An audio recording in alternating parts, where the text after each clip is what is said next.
বাংলাদেশে নৈরাজ্য, সতর্ক বাংলা। কয়েক গুণ নজরদারি বাড়ল সুন্দরবনের জলপথে। কলকাতামুখী বাংলাদেশি বার্জ এবং জাহাজে তল্লাশি সুন্দরবন পুলিশের।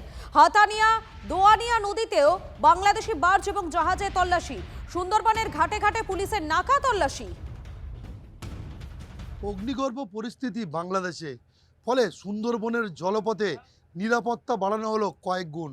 সুন্দরবন পুলিশ জেলার পক্ষ থেকে আজ সকাল থেকে জলপথে একেবারে নাকা চেকিং করা হচ্ছে। বাংলাদেশি যে সমস্ত বার্জ আন্তর্জাতিক জলপথ ধরে অর্থাৎ হাতানিয়া দোয়ানিয়া নদীর উপর দিয়ে যারা খিদিরপুর ডগে যাচ্ছে বা হলদিয়া ডগে যাচ্ছে, সেই সমস্ত বার্জের যারা যে সমস্ত কর্মচারীরা রয়েছে তাদের সঙ্গে কথা বলছেন, তাদের কাগজপত্র খতিয়ে দেখছেন।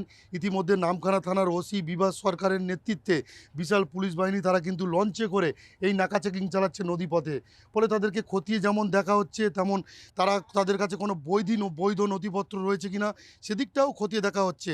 কারণ কিছুদিন আগে বঙ্গোপসাগরে ভারতীয় ট্রলারে হামলা চালানোর অভিযোগ উঠেছিল বাংলাদেশের নৌবাহিনীর বিরুদ্ধে। যদিও বাংলাদেশের নৌবাহিনী সেই অভিযোগ উড়িয়ে দিয়েছে, তবে গত কয়েকদিন ধরে বাংলাদেশের পরিস্থিতি একেবারে উত্তপ্ত।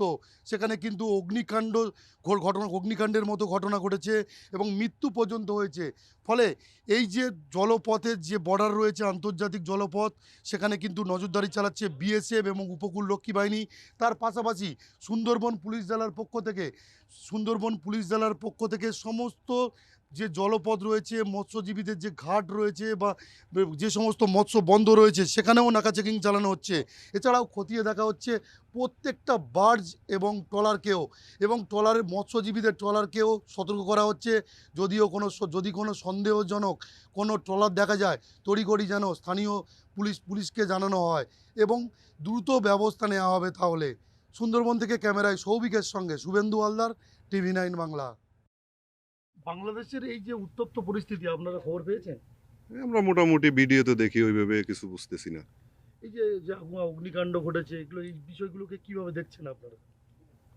ভাই, আমরা তো এই দেশে আছি এখন, আমাদের কাছে মোবাইলও না, আমরা ভিডিও দেখতে পারতেছি না। ঠিক আছে, আমাদের তো সিম দেয় না এখন, আর সিম ওইদিকে রেখে দেয়, আমরা এগুলো এখনো খবর সেভাবে পাইনি। বাংলাদেশের মধ্যে এক সাংবাদিককে পুড়িয়ে মারা হয়েছে।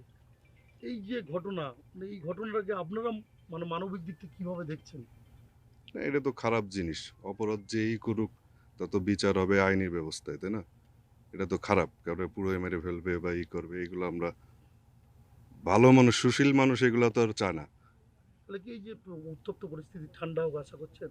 এটাই তো আমরা আশা করি। আমরা সাধারণ মানুষ, চাকরি করে খাই, আমাদের দেশ সুষ্ঠু হোক, সুন্দর হোক, আমরা তো এটাই চাই। আসলে পরিস্থিতি খারাপ, ভালো হলে ভালো। আমরা তো আশা করতেছি ভালো হোক।